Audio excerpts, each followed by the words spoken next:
welcome back to my channel. My name is Prachi Sharma और आज का सेशन किस बारे में है? आज हम कवर कर रहे हैं एक्सरसाइज 3A। इस एक्सरसाइज को कवर अप करने के लिए जो पीएच वाला पोर्शन लास्ट वीडियो में रह गया था वो सॉल्ट्स वाली वीडियो में स्टार्टिंग में एक्सप्लेन है, 10 मिनट्स का पार्ट है।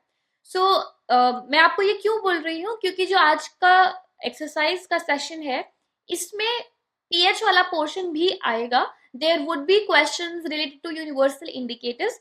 तो अगर उस पोर्शन में आपको कोई डाउट है तो पहले आप सॉल्ट्स वाला पोर्शन का स्टार्टिंग का देख लीजिएगा, क्योंकि वो वाला मैंने पार्ट वहां कवर कर लिया है।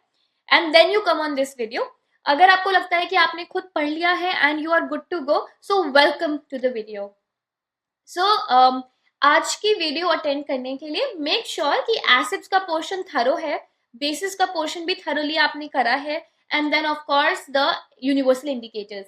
तो आपको आज का सेशन समझ में आएगा और क्वेश्चंस आप रिलेट कर पाएंगे। अगर क्वेश्चंस तब भी नहीं समझ में आएंगे या तब भी कोई प्रॉब्लम है तो ऑफ कोर्स देन मैम बैठी हैं आपके प्रॉब्लम सॉल्व करने के लिए यहाँ। So make sure that you reach out to me. और रीच आउट कैसे करोगे? So you can write me an email at psclassesicsc@gmail.com।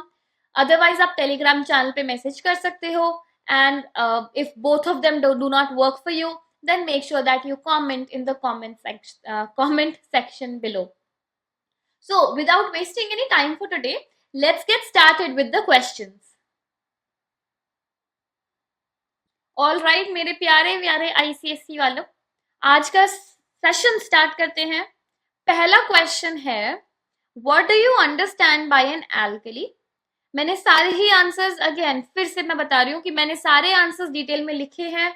आप साथ साथ अपने नोट्स बना सकते हैं। अगर नोट्स नहीं बना पा रहे हैं और आपको यही पीडीएफ फाइल चाहिए, so that will be available in the description box below, and Telegram channel पे भी पोस्ट हो रहे हैं सारे notes. So make sure that you connect to that. Now let's start with the first one. Alkali क्या होता है कि एल्कली इज अ बेस जो पानी में सॉल्युबल होता है और पानी में डिसॉल्व होने पे it ionises to give you hydroxyl ion, मतलब OH नेगेटिव आयन। सो इसकी डेफिनेशन देख लेते हैं। An alkali is a basic hydroxide which when dissolved in water produces hydroxyl ion, that is OH negative, as the only negatively charged ions। ठीक है, ये है alkali की डेफिनेशन। नेक्स्ट है हमारे पास, give 2 examples of strong alkalis and weak alkali. तो strong alkali में सबसे पहले तो सोडियम हाइड्रोक्साइड याद रखें हमेशा, और पोटेशियम हाइड्रोक्साइड। वीक एल्कली में आपके आ गया कैल्शियम हाइड्रोक्साइड, अमोनियम हाइड्रोक्साइड, ये दोनों ही वीक एल्कलीज हैं। अगला question, what is the difference between an alkali and a base? तो alkali is also a base, पर वो पानी में सॉल्युबल है। जो बेसिस होते हैं all of them are bases, मतलब let's look at the pointers first. So alkalis are soluble in water whereas bases बेसिस मे और may not be soluble in water, क्योंकि कुछ बेसिस ऐसे भी होते हैं जो पानी में सॉल्युबल नहीं होते। फिर second point, all alkali are bases but all bases are not alkali. सारे ही एल्कली बेसिस की कैटेगरी के अंदर ही आते हैं कि जब वो पानी में डिसॉल्व हो सकते हैं, पर सारे बेसिस एल्कली नहीं कहलाते। आई बात समझ? अब इसका next part, the chemical nature of an aqueous solution of HCl and an aqueous solution of ammonia. तो जब आपके पास HCl का सोल्यूशन है, let's look at that. The aqueous solution of HCl, तो वो एसिडिक नेचर का होगा, उसमें H+ आयंस निकलेंगे या फिर H3O पॉजिटिव आयंस निकलेंगे, और ब्लू लिथमस पेपर को वो रेड करेगा। जो आपका अमोनिया का होगा, the aqueous solution of ammonia that is NH3 is basic in nature and it will turn red litmus to blue. तो ये आपका बेसिक डिफरेंस हो गया। मैंने यहाँ पे आज पॉइंटर्स लिख दिया है, पर आप एग्जाम में पोर्शन बना के, मतलब पेज को डिवाइड करके जैसे आप डिफरेंस लिखते हो, आप वैसे भी लिख सकते हो। Okay, name the ions furnished bye. Basis में कौन सा आयन होता है? OH नेगेटिव, और एसिड में होता है H+ पॉजिटिव या H3O पॉजिटिव। अब आ जाते हैं, give 1 example in each case. तो ये वाले जो एग्जाम्पल है ना, जब आप पूरा बेसिस का पोर्शन पढ़ लोगे और उसमें सारे एक्सेप्शंस याद कर लोगे, तब जाके ही आपसे आराम से लिख पाओगे। तो ये वाले जो ये पूरा फोर्थ क्वेश्चन है ना, ये तभी समझ में आएगा अगर बेसिस समझ में आया है, सारे ही बेसिस में डिफरेंसेस समझ में आए हैं, तब आप ये वाला कर पाओगे। A basic oxide in which is a basic oxide which is soluble in water. तो ऑक्साइड बताना है जो कि सॉल्युबल इन वाटर है, मतलब कोई एल्कली भी दे सकते हो आप। तो barium oxide. Hydroxide which is high soluble in water. तो सोडियम हाइड्रोक्साइड स्ट्रॉन्ग एल्कली है और वो बहुत अच्छे से पानी में डिजोल्व हो जाती है और वो हाइड्रोक्साइड भी है। अब basic oxide which is insoluble in water, ठीक है। So the example is manganese oxide. ये अगर आपने अपनी बुक में नहीं पढ़ा है कहीं तो प्लीज इसको एज अ पॉइंटर लिख लेना अलग से, an oxide which is insoluble in water. A hydroxide which is insoluble in water, so cupric hydroxide. Oxide और हाइड्रोक्साइड दोनों के एग्जाम्पल आपको आने चाहिए। A weak mineral acid, carbonic acid. और कार्बोनिक एसिड किस में यूज होता है? ड्रिंक्स वगैरह बनाने में यूज होता है, जो आपके सोडाज होते हैं, कोका कोला, स्प्राइट, तो एरिएटेड ड्रिंक्स बनाने में यूज होता है। A base which is not an alkali, तो फेरिक हाइड्रोक्साइड। ऐसा बेस जो कि एल्कली नहीं है is ferric hydroxide. An oxide which is a base, copper oxide. अगला question, a hydrogen containing compound which is not an acid, तो ammonia.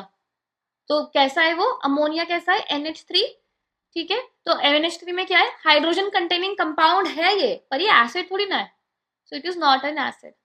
A base which does not contain a metal ion, ऐसा base जो कि metal ion contain नहीं करता, तो ammonium hydroxide बहुत बड़ा एक्सेप्शनल केस है, ऐसा बेस जिसमें कि मेटल कंटेन नहीं होता, अमोनियम हाइड्रोक्साइड। Next question. अब इस क्वेश्चन में वो ये कह रहे हैं कि आपके पास, फटाफट पहले रीड कर लेते हैं।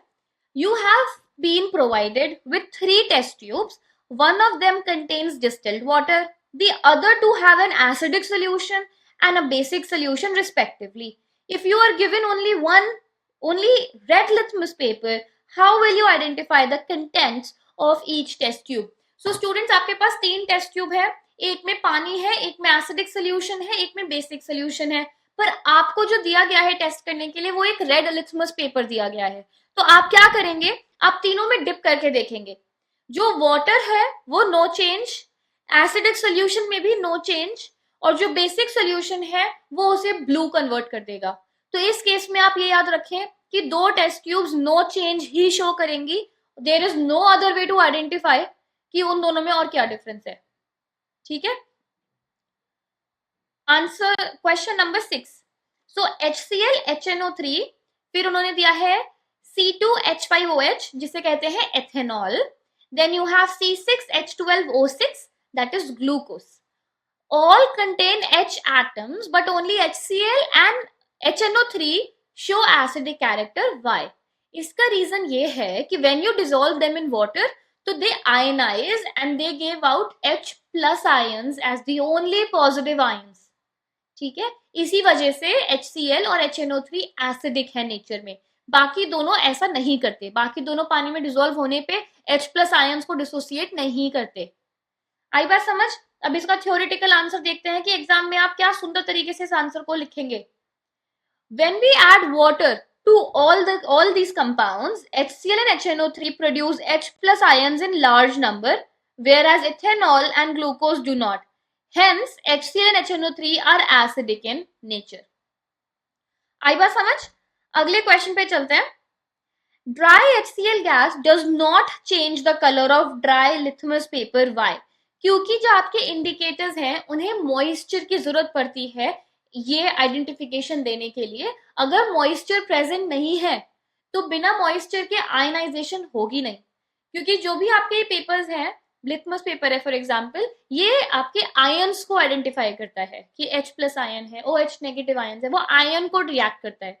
अगर मॉइस्चर ही नहीं है, पानी ही नहीं है, तो आयंस ही नहीं बनेंगे, और आयंस ही नहीं बनेंगे तो इंडिकेटर टेस्ट क्या बताएगा? वो नहीं बता पाएगा। तो इसको हम लिखेंगे कैसे? Dry HCl gas does not contain any hydrogen ions in it, so it does not show acidic behavior. Hence, dry HCl gas does not change the color of dry litmus paper. कहीं एक जगह तो moisture होने की जरूरत है, या तो गैस के अंदर मॉइस्चर हो या फिर आपके लिथमस पेपर के ऊपर मॉइस्चर हो।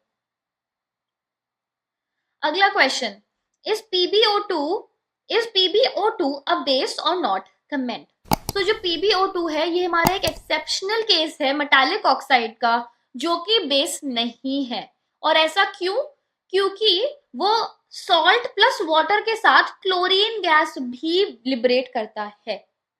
तो जब आप PbO2 को, मतलब अगर मान लो ये बेस होता, जब हमारे पास बेस होता है, सो बेस जब एसिड से रिएक्ट होता है तो सॉल्ट प्लस वाटर ओनली ये बनना चाहिए, तभी ये बेस हुआ, तभी ये एसिड हुआ। ठीक है, तो जब, क्योंकि जब आप ये वाला रिएक्शन कैरी आउट करते हो तो सॉल्ट और वाटर के साथ क्लोरीन गैस भी बनती है, इसी वजह से PbO2 बेस नहीं है। आगे बात समझ? अब इसको लिखेंगे कैसे एग्जाम में? Lead oxide is a metallic oxide which reacts with hydrochloric acid to produce lead chloride and water.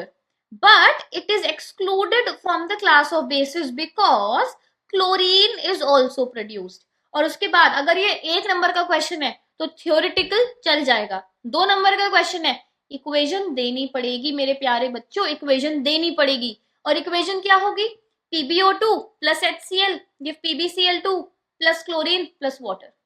Thus, lead oxide is not a base. आगे बात समझ?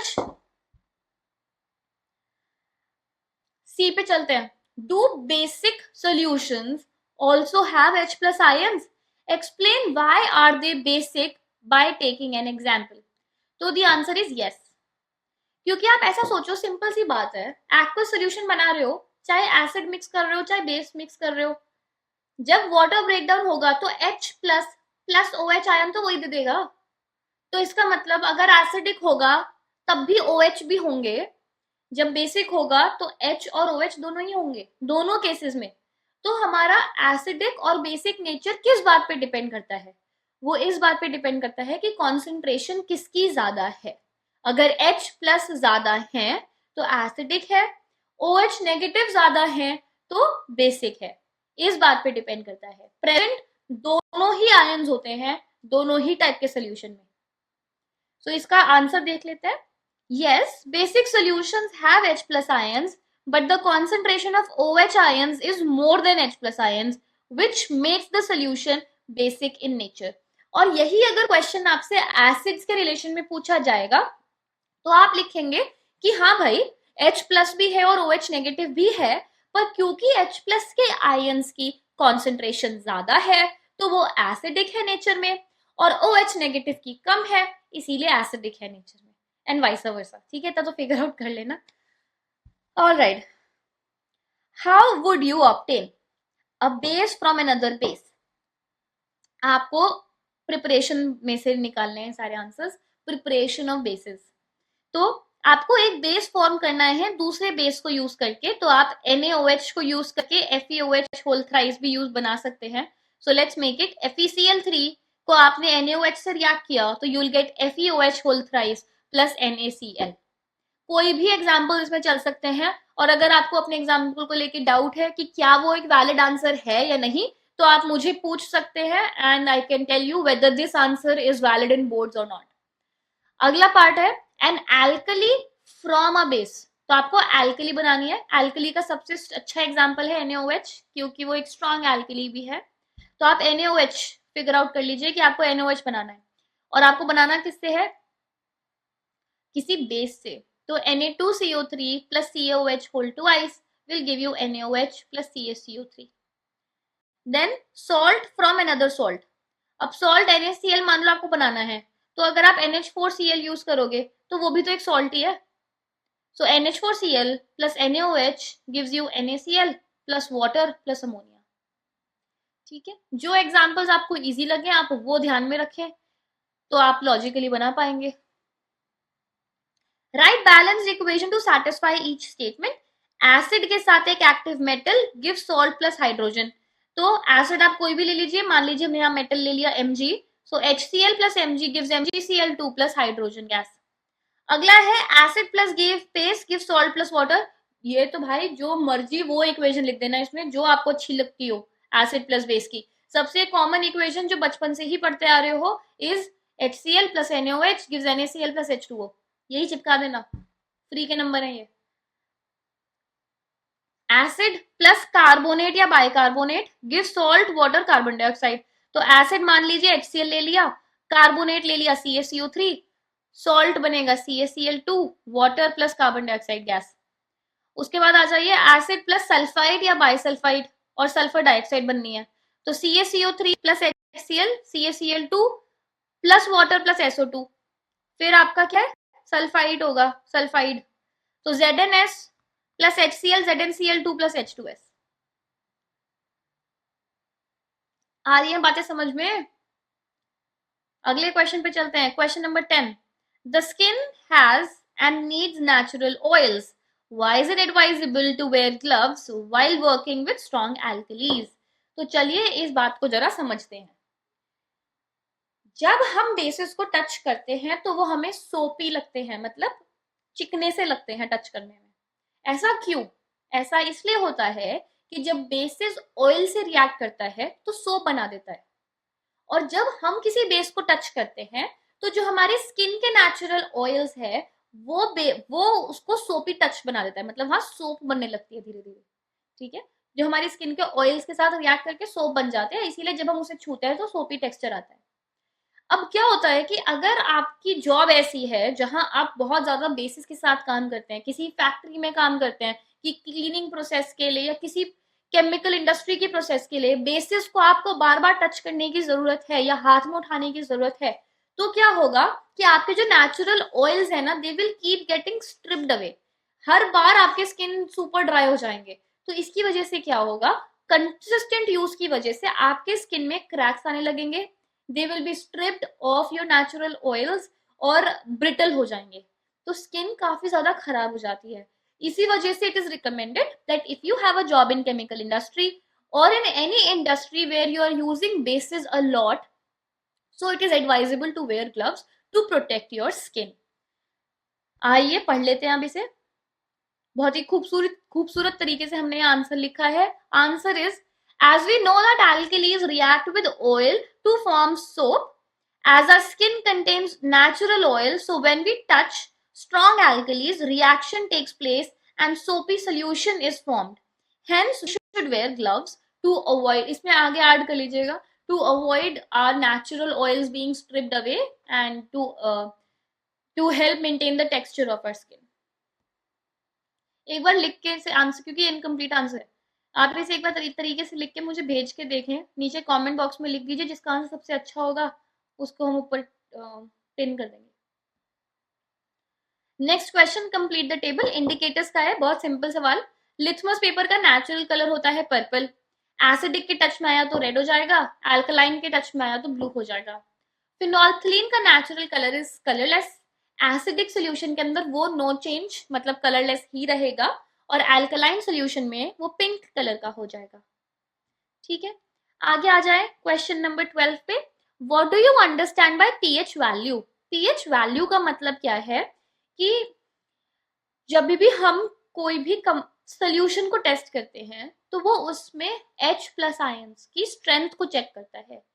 P का मतलब पोटेंस, H का मतलब H प्लस आयंस। तो जब हम पीएच वैल्यू कहते हैं तो हम ये चेक करते हैं कि एक सोल्यूशन में कितनी स्ट्रेंथ है H प्लस आयंस की, तो वही है पीएच वैल्यू, उसकी हेल्प से हम आइडेंटिफाई करते हैं। Now two solutions X and Y have pH values 4 and 10 respectively. Which one of these will give a pink color will phenolphthalein indicator? तो जो पिंक कलर आता है फिनोल्फथलीन का वो तो बेसिस में आता है। एक बार यहाँ आ जाते हैं क्वेश्चन पे। इट टेल्स द स्ट्रेंथ, ये पीएच की डेफिनेशन है, it tells the strength of acid and अल्कलाइल solution which is expressed in terms of hydrogen ion concentration. कितना हाइड्रोजन आयन है उसके अंदर, उसके टर्म्स में ही हम स्ट्रेंथ आइडेंटिफाई कर पाते हैं एसिड की और बेस की। अब जब हमारे पास 7 है तो 7 हो गया आपका न्यूट्रल, जब 7 से आप ऊपर जाएंगे टूवर्ड्स 14 तो हो गए आपके इधर के सारे बेसिस या एल्कलीज, और इस तरफ आपके सब हो गए एसिड्स। तो जब हमारे पास नंबर 10 है, ये एल्कलाइन है नेचर में, तो यही फिनोल्फथलीन में पिंक कलर शो करेगा। तो आंसर है Y। क्वेश्चन 13, क्वेश्चन 13 में हमें सारी वैल्यूज दे रखी है। तो अब उन्होंने पूछा है कि आपको इन्हें डिवाइड करना है, न्यूट्रल, स्लाइटली और स्ट्रांगली एसिडिक, स्लाइटली और स्ट्रांगली अल्कलाइन। अब जो नंबर 7 के आसपास होंगे वो स्लाइटली एसिडिक, स्लाइटली अल्कलाइन होंगे। जो दूर दूर नंबर्स होंगे वो स्ट्रांगली एसिडिक और स्ट्रांगली अल्कलाइन होंगे, और 7 होगा न्यूट्रल।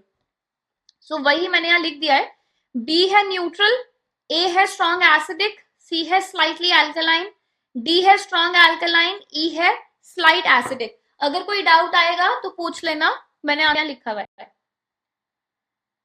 उसके बाद विच सोल्यूशन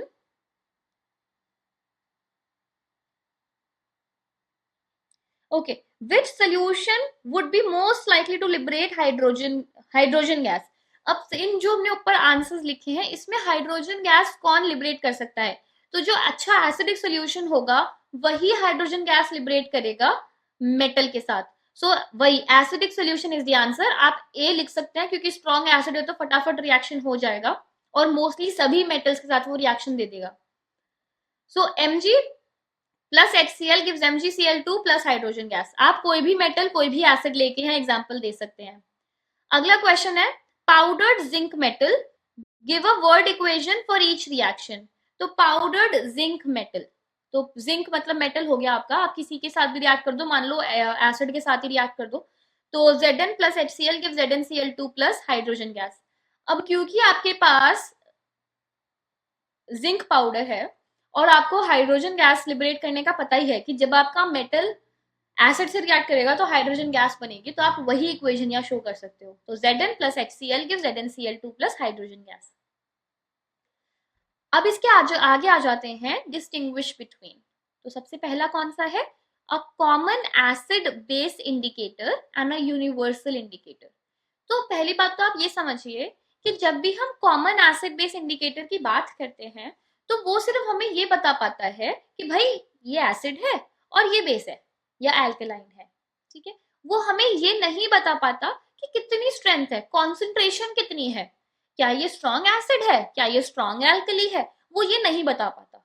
वहां पे हम यूनिवर्सल इंडिकेटर यूज करते हैं जैसे पीएच पेपर, जो कि हमें डिटेल बता पाता है कि भाई एसिड है तो इतना स्ट्रॉन्ग है और यहां तक जा रहा है उसका पीएच नंबर, और अगर बेस है तो इतना वीक बेस है कि भाई 7 के आसपास ही लाई कर रहा है, ठीक है, 7.1 7.2 बहुत ही माइन्यूट सा बेस है। तो इसी टाइप से आपको इन्फॉर्मेशन मिलती है यूनिवर्सल इंडिकेटर से। अब बहुत ही सुंदरता से जो हमने आंसर लिखे हैं आपके लिए, जरा फटाफट उनको देख लेते हैं। एग्जाम में आप पार्टीशन डिवाइड करके इस आंसर को लिखना अभी तो भाई पॉइंटर लिख दिए, आप देख लेना। A common acid base indicator and a universal indicator. An acid base indicator like litmus paper tells us only whether a given substance is an acid or a base। बस इतना ही बता पाता है कि एसिड है या बेस है। The universal indicator gives an idea as to how acidic or basic। भाई वो ये बताता है एसिडिक कितना एसिडिक और बेसिक तो कितना basic. Universal indicator give different colours with solutions of different pH values. तो उसमें ऐसा स्टैंडर्ड नहीं है कि भाई एसिडिक है तो यही कलर आएगा, तो there is a range of colours जो उसकी स्ट्रेंथ पे डिपेंड करता है, वो उस हिसाब से कलर शो करता है। अगला जो पार्ट है that is difference between acidity of basis and basicity of acids. So acidity of basis तो दोनों चीजें बहुत सिंपल है। एसिडिटी ऑफ बेसिस का मतलब एक मॉलिक्यूल आपने बेस का पानी में मिलाया तो कितने हाइड्रोक्सिल आयन आए, वो है एसिडिटी ऑफ बेसिस। और बेसिसिटी ऑफ एसिड्स है कि आपने एक एसिड का मॉलिक्यूल जब पानी में मिलाया तो कितने OH नेगेटिव आयंस बाहर आए, सॉरी नॉट OH नेगेटिव, कितने कितने H3O पॉजिटिव आयंस बाहर आए। I am sorry about that. तो ये दोनों चीजें हम कंपेयर कर सकते हैं और उनकी डेफिनेशन यहाँ लिखी है, फटाफट डेफिनेशन देख लेते हैं। एसिड बेसिस सॉल्ट पढ़ा के ना शायद मेरा भी दिमाग चल गया है स्टूडेंट्स। आई होप अब आपको समझ में आने लग गया हो सब चैप्टर। अगर अब भी नहीं समझ में आ रहा तो शायद मेरा दिमाग तो पक्का उड़ जाएगा। The acidity of basis, the number of hydroxyl ions which can be produced per molecule of the base in aqueous solution। or basicity of acid, the basicity of an acid is defined as the number of hydronium ions that can be produced by the ionization of one molecule of that acid in aqueous solution. ठीक है भाई, please इस बार बता देना समझ में आ रहा है या नहीं आ रहा. ओके, पार्ट सी है एसिड एंड एल्कली. इनमें आपको डिफरेंस यू लिखना है, पर आप इंडिकेटर्स नहीं यूज कर सकते. इंडिकेटर का मतलब जैसे लिटमस पेपर, फिनोल्फ्थलीन, इनके एग्जांपल्स के अलावा आपको डायरेक्टली बताना है. तो इस केस में आप बहुत सिंपल यही लिख सकते हो कि जब हमने पानी में ऐड करा तो कौन से आयंस लिबरेट हुए. दोनों का डिफरेंस आप इसी बात पे लिख सकते हो. अगर एक नंबर का डिफरेंस है तो गुड, एक एक डिफरेंस लिखो, गुड डिफरेंस लिखो, कोई बेकार सा मत लिखो, अच्छा डिफरेंस लिखो. अगर 2 नंबर का है तो कम से कम तीन दो उनको, एग्जाम्पल भी दे दो और 2 अच्छे डिफरेंसेस दे दो, तो your number will be set. An acid is that substance which gives H plus ions when dissolved in water. An alkali is that substance which gives OH negative ions when dissolved in water. ठीक है, आ जाते हैं question number 15 पे. What should be added to increase the pH value? अगर हमें pH value increase करनी है, मतलब ऐसे मान लीजिए हम न्यूट्रल पे हैं नंबर 7 पे, और नंबर 7 से हमें pH वैल्यू इंक्रीज करनी है टुवर्ड्स 14, तो कैसे होगी इंक्रीज? जब OH नेगेटिव आयन ज्यादा होंगे, मतलब एल्कली ज्यादा होगा, वो एल्कलाइन होगा नेचर में, तो आप डायरेक्टली उसमें एल्कली ऐड कर दीजिए एक सोल्यूशन में, तो आपका pH वैल्यू बढ़ जाएगी. और अगर आपको डिक्रीज करना है तो उसमें आप एसिडिक सोल्यूशन ऐड कर दीजिए, तो वो डिक्रीज हो जाएगी. अगला है, how does tooth enamel get damaged, what should be done to prevent it. तो स्टूडेंट्स क्या होता है टूथ एनामल में, जो कहते हैं कि कीड़ा लग गया, कीड़ा लग गया, इट्स नॉट एन एक्चुअल कीड़ा जो आपके मुंह में रह रहा है, दैट्स सो वियर्ड. तो इट्स नॉट एन एक्चुअल कीड़ा, इट इज अबाउट कि जब हम कुछ शुगरी आइटम्स खाते हैं या हमने नॉर्मली खाना खाया विच इज मोर स्वीट, और हम रात को सो जाते हैं खा के बिना ब्रश करे या बिना गागल करे, तो क्या होता है कि जो ये शुगर्स एंड पार्ट्स हमारे दांतों के बीच में फंसा हुआ है, हमारे सलाइवा में जो डाइजेशन बैक्टीरिया है वो उस पर रिएक्ट करता है, और रिएक्ट करके एसिड फॉर्मेशन होता है. अब आप कहेंगे कि इतना ज्यादा एसिड कैसे बन गया कि वो उसे इनामल को डिस्ट्रॉय करना स्टार्ट कर दे. सो टेक्निकली बहुत ही छोटा छोटा अमाउंट ऑफ एसिड बनता है, पर क्योंकि वो हमारे दांतों के पूल्स में, जो दांतों में स्पेसेस हैं, उन स्पेसेस में पूरी पूरी रात रह जाता है, और काफी टाइम बाद तक ऐसा होता रहता है, तब जाके वो इतना टार्निश करना स्टार्ट करता है हमारे टूथ को कि आपको पता चलने लगे, आपको वो दिखने लगे. ऐसा कभी नहीं होता कि आपने आज चॉकलेट खा के सोया और सुबह उसमें कीड़ा लग गया, ऐसा कभी नहीं होता. आप बहुत टाइम तक जब ये प्रैक्टिस को नहीं छोड़ेंगे और आप अपने दांतों का ध्यान नहीं रखेंगे for a long period of time, तब जाके दांतों में कीड़े लगने स्टार्ट होते हैं. ठीक है, so if you are doing it consistently then yes it's gonna harm your tooth. और क्योंकि जो हमारा tooth enamel it's one of the hardest substances, so इसीलिए उसको करोड करना, उसको हार्म करने में एसिड को भी थोड़ा सा टाइम लगता है. ठीक है, सो अब इसका ट्रीटमेंट क्या है? इसका ट्रीटमेंट ये है कि भाई रात को ब्रश करके सो, तो उससे क्या फायदा होगा कि जो हमारा टूथपेस्ट होता है वो बेसिक होता है नेचर में. तो जब आप टूथपेस्ट को रब करेंगे और आप रेगुलरली ब्रश करेंगे अपने टीथ, तो जो टूथपेस्ट है उसकी पूरी एक लेयर आ जाती है जो कि will neutralise any acid that is present between your teeth, और आपका टूथ डीके खत्म हो जाएगा. सो करना क्या है हमें? भाई दांत ब्रश करके सोना है. सो आंसर कैसे लिखना है एग्जाम में? ब्रश तो आप कर ही लेंगे. Substances like chocolates and sweets are degraded by bacteria present in our mouth. ठीक है, ये डाइजेशन बैक्टीरिया होता है जो सलाइवा के अंदर प्रेजेंट होता है. When the pH falls to 5.5, tooth decay starts. क्योंकि आप देखो 5.5 मतलब 7 से नीचे आ गया, मतलब एसिडिक है नेचर में. Tooth enamel is the hardest substance in our body and it gets corroded. The saliva produced by salivary glands is slightly alkaline. It helps to increase the pH to some extent. तो हमारा saliva वो naturally उसको control करने की कोशिश करता है, पर अगर you not taking care of them और जो हमारे दांतों के बीच में फंस जाता है खाना, that is what harms it. But toothpaste which contains basic substance, मतलब जो टूथपेस्ट है वो बेसिक है नेचर में, is used to neutralise excess acid in the mouth. वो न्यूट्रलाइज कर देता है और बेहतरीन चमकदार दांत हो जाएंगे आपके. ठीक है, अगला क्वेश्चन है question 17. When you use universal indicator, you see that solutions of different acids produce different colors. Indeed, solutions of same acid with different concentrations will also give different colors. Okay.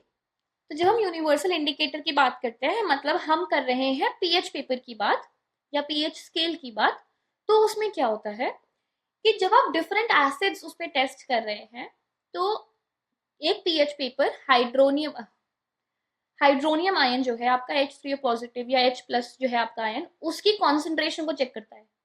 जब आप अलग अलग type के acids test करते हैं तो उनमें अलग अलग टाइप की कॉन्सेंट्रेशन है, किसी में ज्यादा है, किसी में कम है।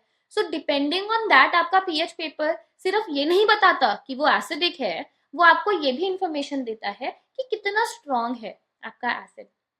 And same thing happens when आप सेम ही एसिड यूज कर रहे हो बट डिफरेंट कॉन्सेंट्रेशन पे यूज कर रहे हो, तो वो साथ साथ आपको स्ट्रेंथ भी बताता है, इसीलिए अलग अलग कलर बताता है। अब इसका लिख देख लेते हैं। The universal indicator is a mixture of indicator dyes that gives a spectrum of colors depending on how acidic or alkaline a solution is. Universal indicators give different colors at different concentration of hydrogen ions in a solution. अलग अलग concentration है hydrogen ion की, इसीलिए अलग अलग colour show करता है। ठीक है भाई। क्वेश्चन 18 पे आ जाते हैं। A solution has a pH of 7, मतलब न्यूट्रल है। Explain how you would increase its pH. Increase करने के लिए add alkali, decrease करने के लिए add acid. सीधी सीधी बात है। If a solution changes the color of litmus from red to blue, तो उसका मतलब वो alkaline है। और अगर वो आपसे पूछे कि what is the range on pH, या फिर उसका pH वैल्यू कैसी होगी, so you will say it will be between, मतलब ऐसे लिख सकते हैं 7 से बड़ा होना चाहिए, correct?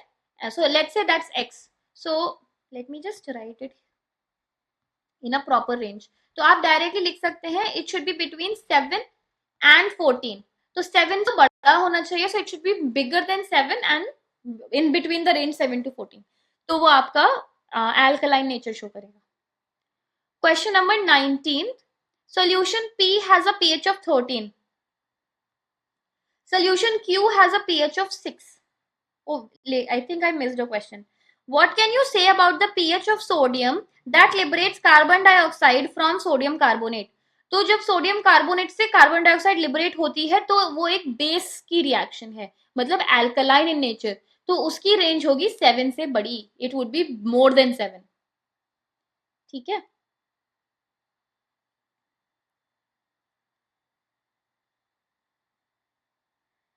Okay. Solution P has a pH of 13, solution Q has a pH of 6 and solution R has a pH of 2. Which solution will liberate ammonia from ammonium sulfate on heating? So क्योंकि एक base को आप इससे react करेंगे तो जाके ऐसा होगा, इसी वजह से answer is P with pH 13. Is a strong acid, तो it is R which is pH 2. Contains molecules as well as ions, तो जो वीक एसिड होगा या वीक बेस होगा वो आपको molecules as well as ions देगा। तो दोनों आंसर आपके यहाँ चलेंगे, अगर उन्होंने आपको कोई वीक बेस भी दे रखा होगा तो भी चल जाएगा, बट इस केस में हमें वीक एसिड दे रखा है at Q which is pH 6। Question number 20 देखते हैं। M is an element in the form of a powder. तो M एक पाउडर्ड फॉर्म का एलिमेंट है, हमें और कुछ नहीं बताया उन्होंने कि मेटल है नॉन मेटल है। M burns in oxygen and the product obtained is soluble in water. The solution tested with litmus. Write down only the word, मतलब एक ही वर्ड वन वर्ड आंसर है, वन से ज्यादा नहीं लिख सकते, इनवैलिड आंसर हो जाता है। So write down only the word which will correctly complete each of the following sentences. तो अगर आप इसमें लॉजिकली लगाएं, पहला वाला क्वेश्चन में दे रहा है M is a metal, then the litmus will turn, अगर M मेटल है तो क्या होगा, तो वो अल्कलाइन होगा नेचर में, क्योंकि मेटालिक ऑक्साइड, ठीक है, जब वो ऑक्सीजन के साथ बर्न कर रहा है तो मेटालिक ऑक्साइड निकला आउटपुट में, और उसका जो सोल्यूशन होगा पानी में मिक्स करके वो अल्कलाइन होगा नेचर में।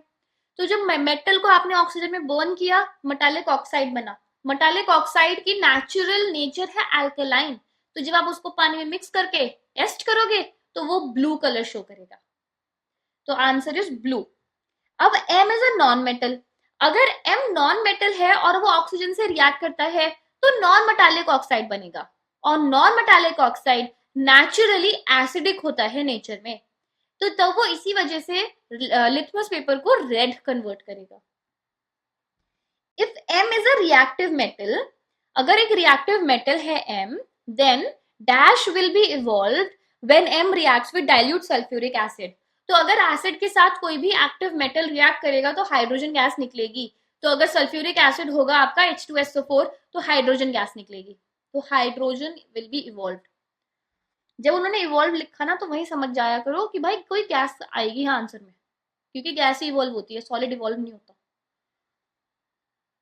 If M is a metal, it will form dash oxide which will form dash solution with water. अगर M एक मेटल है, it will form dash oxide. कैसा ऑक्साइड होगा, एसिडिक ऑक्साइड या बेसिक ऑक्साइड? तो जो मेटालिक ऑक्साइड्स होते हैं वो नेचुरली अल्कलाइन होते हैं नेचर में, तो you will say it will form a basic oxide which will form alkaline solution with water. Last है, if M is a non-metal, it will conduct electricity in the form of, it will not conduct electricity in the form of diamond, क्योंकि जो अगर आपका M non metal है तो it can also exist in the form of graphite, but graphite के अंदर free ions होते हैं। All right my wonderful wonderful students, this is it for today's session. आज के सेशन में हमने बहुत ही अच्छे तरीके से, बहुत ही प्यार से, बहुत ही डिटेल में सारे के सारे आंसर्स डिस्कस कर लिए हैं for exercise 3A। Acid basis salts पूरा फुल फोर्स में चल रहा है, तो आप तरीके से इस चैप्टर की तैयारी करें। लास्ट तक आते आते हमेशा स्टूडेंट्स को रहता है कंप्लेन कि मैम अभी भी चैप्टर वीक है। चैप्टर वीक बेटा इसलिए है क्योंकि आप अच्छे से स्टार्टिंग से नहीं पढ़ रहे हैं, आप हमेशा शॉर्टकट्स निकालते हैं। या तो आप अभी से वन शॉट वीडियोस देख लेंगे। वन शॉट वीडियो देख के मुझे एक बात बताओ, अगर आप अभी एसिड बेसिस सॉल्ट की वन शॉट वीडियो देख रहे हो, आपको याद क्या रहता है उसमें? सारी इन्फॉर्मेशन एक साथ आपको दे दी 40 मिनट में, 50 मिनट में, 1 घंटे में, कितना समझ में आता है, कितना याद रहता है आपको उसे दिमाग में, रिटेन कैसे कर पाते हो? क्योंकि मेरे बस की तो नहीं है। अगर मैं acid bases salt first time पढ़ रही हूँ या सेकंड टाइम पढ़ रही हूँ, मान लो स्कूल में पढ़ा था, पहली बार खुद से पढ़ रही हूँ और मैं वन शॉट वीडियो देखूं, it is too fast for me, it would be too much information for me. So students please take my advice, अभी एसिड बेसिस सॉल्ट डिटेल में तरीके से पढ़ो, एक एक पोर्शन पे ध्यान दो।